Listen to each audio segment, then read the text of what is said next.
Assalamualaikum warahmatullahi wabarakatuh. Perkenalkan, nama saya Muhammad Nofal Alim dengan NIM H0712510009. Kali ini saya akan menjelaskan tentang identitas dan integrasi nasional. Yang pertama yaitu identitas nasional. Secara umum, identitas nasional ini adalah sebuah ciri khas atau jati diri dari suatu bangsa yang menjadi pembeda antara bangsa tersebut dengan bangsa yang lainnya. Identitas nasional sendiri tercermin dalam nilai-nilai yang dianut masyarakat, budaya yang berkembang, dan serta simbol-simbol negara yang digunakan sebagai lambang persatuan. Identitas nasional inilah yang membuat suatu bangsa memiliki karakter, kepribadian, kedudukan di tengah bangsa-bangsa yang lainnya.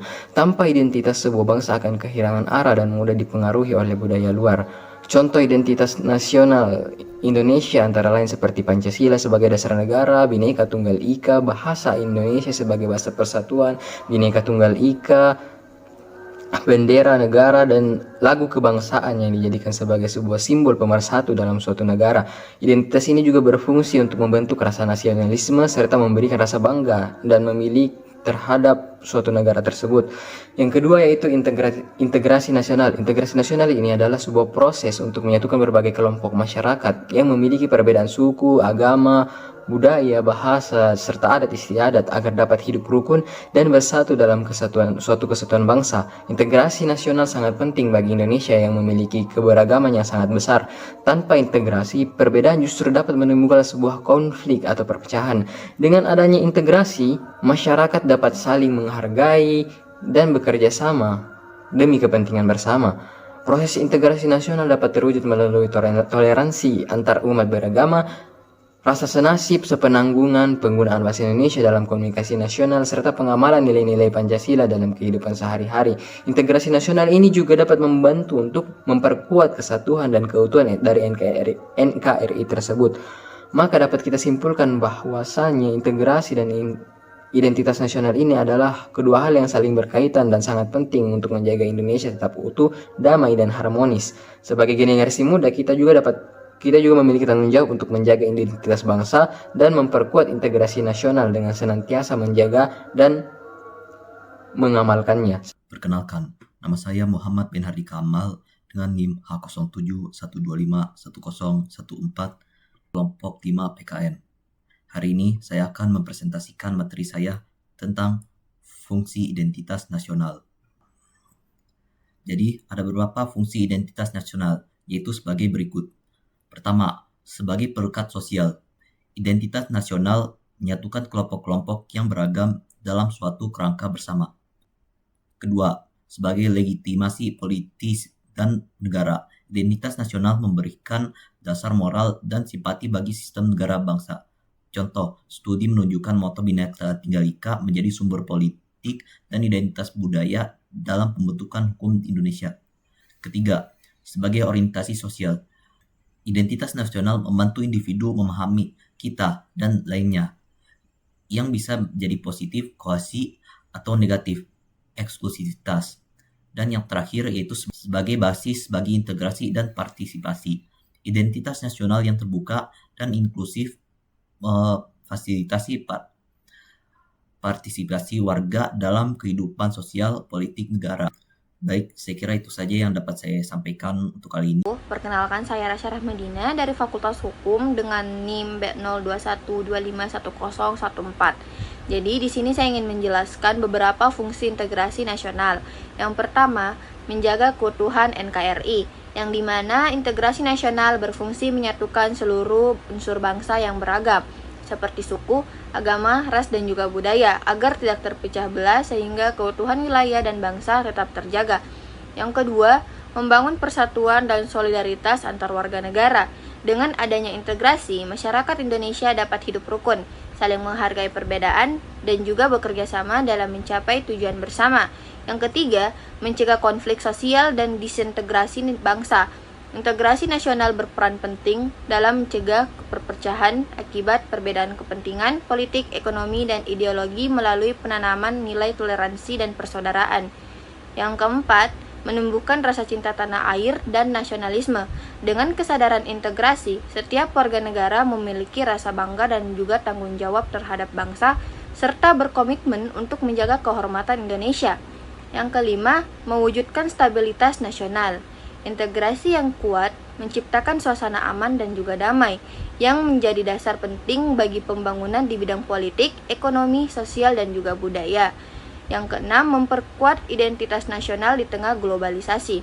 Integrasi membantu bangsa Indonesia tetap mempertahankan jati diri dan nilai-nilai Pancasila di tengah arus budaya asing yang masuk melalui kemajuan teknologi.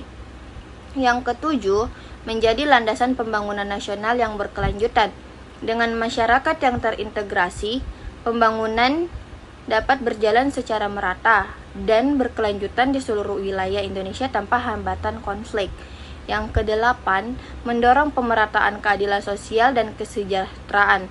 Integrasi nasional memastikan setiap daerah menjadi bagian penting dari bangsa Indonesia dan berhak atas pembangunan serta kesejahteraan yang sama. Yang kesembilan, membentuk identitas kolektif sebagai bangsa Indonesia.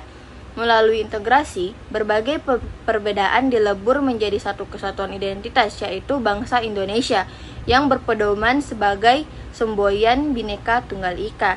Dan yang terakhir, menjadi dasar ketahanan nasional. Integrasi nasional yang kuat menjadi modal utama dalam menghadapi ancaman, gangguan, serta tantangan, baik dari dalam maupun luar negeri.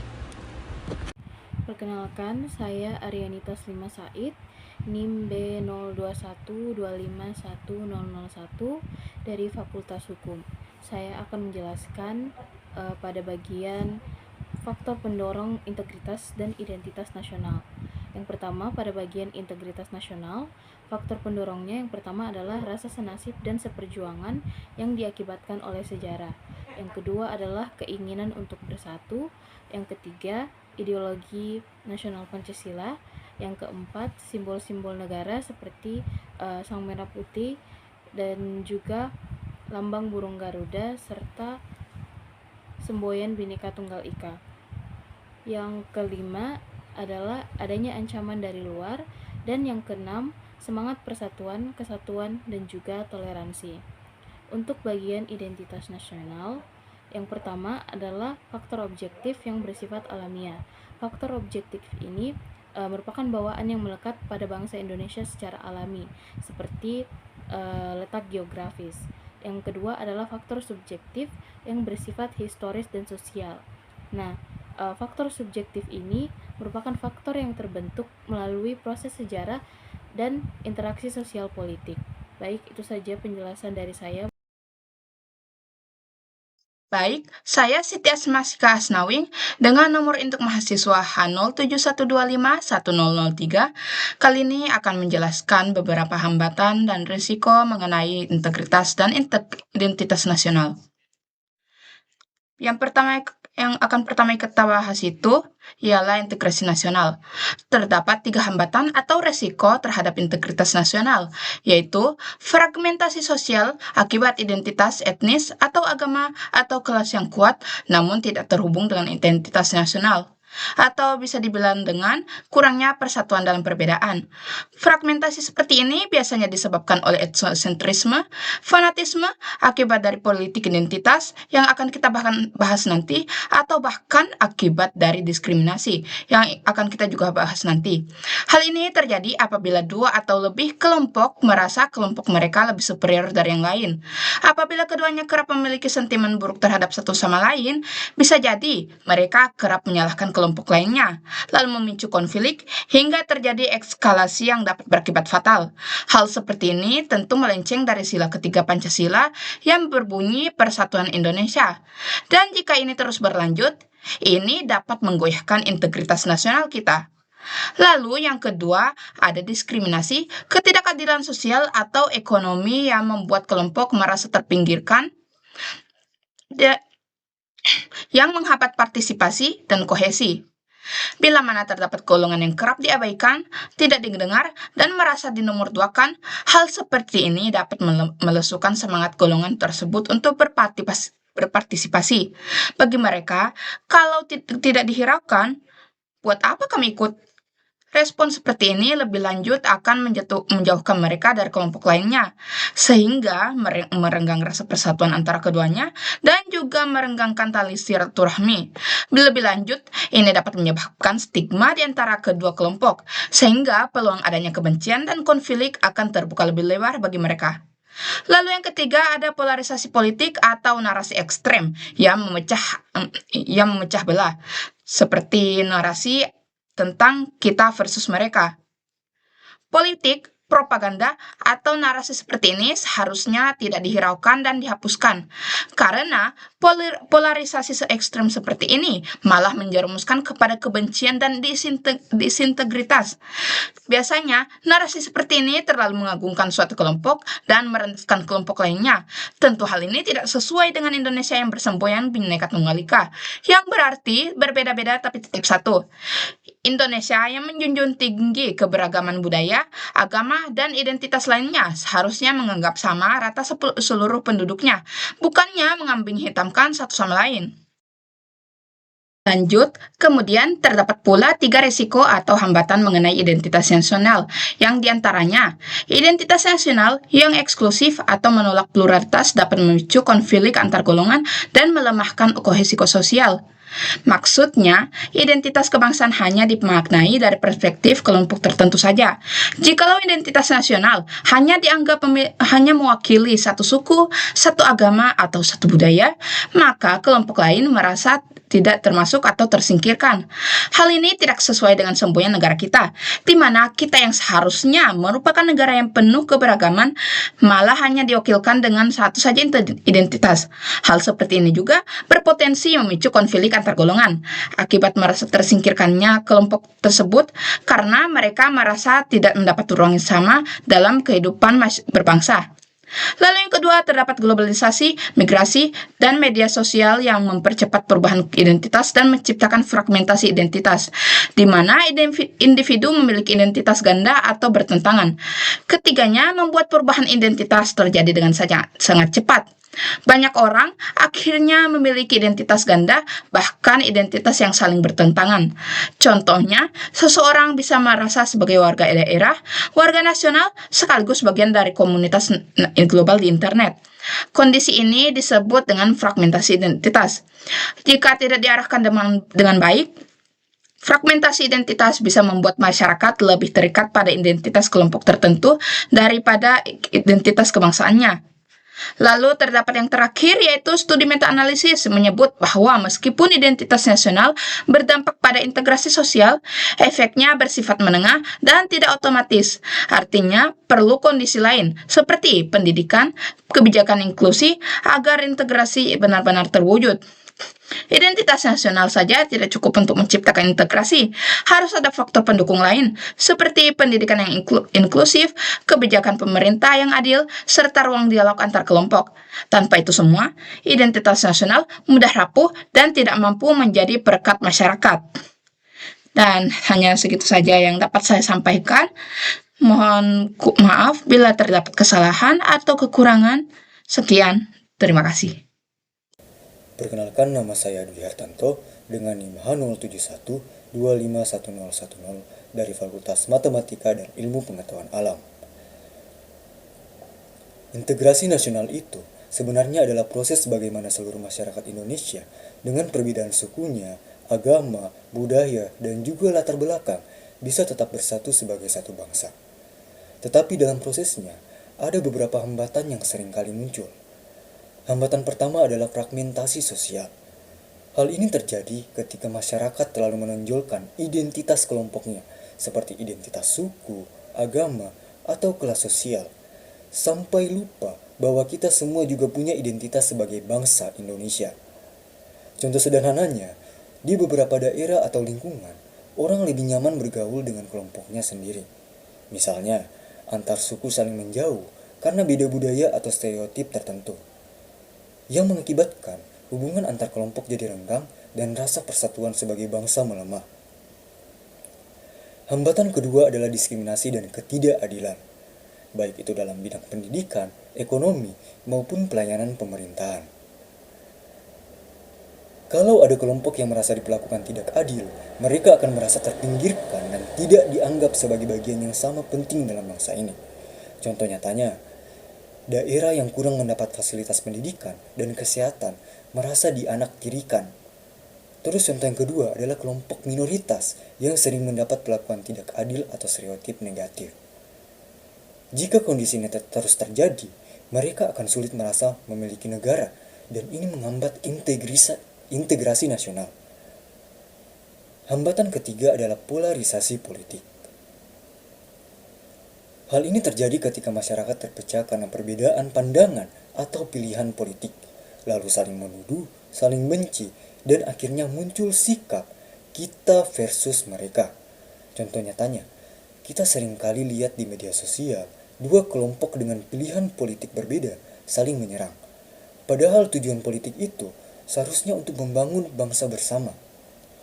Polarisasi seperti inilah yang membuat kepercayaan antar warga menurun dan bisa mengganggu persatuan nasional. Jadi, hambatan integrasi nasional itu bisa muncul dari fragmentasi sosial, ketidakadilan, dan polarisasi politik. Jika kita sadar dan bisa menghindari hal-hal ini, kita ikut memperkuat persatuan dan kesatuan Indonesia. Baik, saya Nur Syafika dengan NIM H0412511016. Saya akan membawakan materi tentang contoh identitas dan integrasi nasional di Indonesia. Yang pertama, di negara dengan keberagaman tinggi seperti di Indonesia, identitas nasional harus mampu menampung pluralitas etnis, agama, dan budaya. Studi di Indonesia mampu menunjukkan bahwa identitas nasional dibangun melalui konsensus nasional yang mengakui keberagaman, misalnya nilai Bhinneka Tunggal Ika. Yang kedua, dalam konteks multikultural ada tantangan ketika identitas nasional tidak inklusif atau dikelola secara impresif, misalnya artikel Unity and Diversity, National Identity, dan Multiculturalism Indonesia menunjukkan bahwa terdapat ketegangan antara identitas etnis, lokal, dan identitas nasional. Dan yang terakhir, sebagai pendekatan praktis, artikel menunjukkan bahwa penggunaan pendekatan antropologi yang mengintegrasikan kearifan lokal dalam pendidikan karakter dapat memperkuat identitas nasional yang inklusif. Baik, sebelumnya perkenalkan nama saya Nisina Sila Irfan, NIM B021251020 dari Fakultas Hukum, jurusan Hukum Administrasi Negara, dari kelompok Identitas dan Integrasi Nasional. Di sini saya akan memaparkan mengenai contoh integrasi nasional di Indonesia. Nah, studi lama menunjukkan bahwa proses integrasi nasional di Indonesia itu telah berlangsung melalui pembangunan bahasa nasional, transmigrasi, pendidikan nasional, dan simbol kenegaraan, misalnya Negara Kesatuan dan Pancasila. Namun, literatur terbaru menunjukkan bahwa untuk menjaga integrasi di tengah keberagaman yang sangat besar, dibutuhkan penguatan nilai-nilai bersama dan inklusi aktif, misalnya melalui penguatan Bhinneka Tunggal Ika sebagai norma nasional. Nah, misalnya ada artikel Integrating Multiculturalism and National Identity in Indonesian Education. Tahun 2023 menyebut bahwa terdapat 3 pilar utama identitas nasional Indonesia, yaitu nasionalitas Indonesia sebagai bangsa, negara dan yang kedua negara yang diproklamasikan, dan yang ketiga wilayah teritorial yang terikat oleh semboyan Bhinneka Tunggal Ika. Nah, adapun pendidikan karakter berbasis kearifan lokal di Indonesia ini terbukti memperkuat kesadaran identitas nasional dan toleransi antar kultur yang penting bagi integrasi nasional. Sekian dari saya. Baik, saya akan membahas sinergi antara identitas nasional dan integrasi nasional. Identitas nasional yang positif dan inklusif memfasilitasi integrasi nasional. Misalnya, ketika warga merasa kita bersama bangsa ini, maka mereka lebih siap berpartisipasi, menghormati keberagaman, dan membangun koneksi. Meta-analisis menunjukkan hubungan langsung antara identitas nasional dan integrasi. Namun, identitas nasional saja tidak cukup. Jika identitas tersebut terbentuk di atas inklusivitas atau tidak mengakomodasi keberagaman, maka justru bisa menghambat integrasi atau menjadi sumber konflik. Oleh karena itu, Kebijakan yang baik akan membangun identitas nasional yang inklusif, serta secara simultan menciptakan praktek integrasi, yaitu pendidikan, integrasi antar grup, dan inklusif ekonomi atau politik. Dalam konteks Indonesia, nilai Bhinneka Tunggal Ika berfungsi sebagai kerangka identitas nasional yang inklusif. Sedangkan program pendidikan karakter dan kebijakan bahasa dan simbol kenegaraan adalah mekanisme integrasi yang penting. Sekian.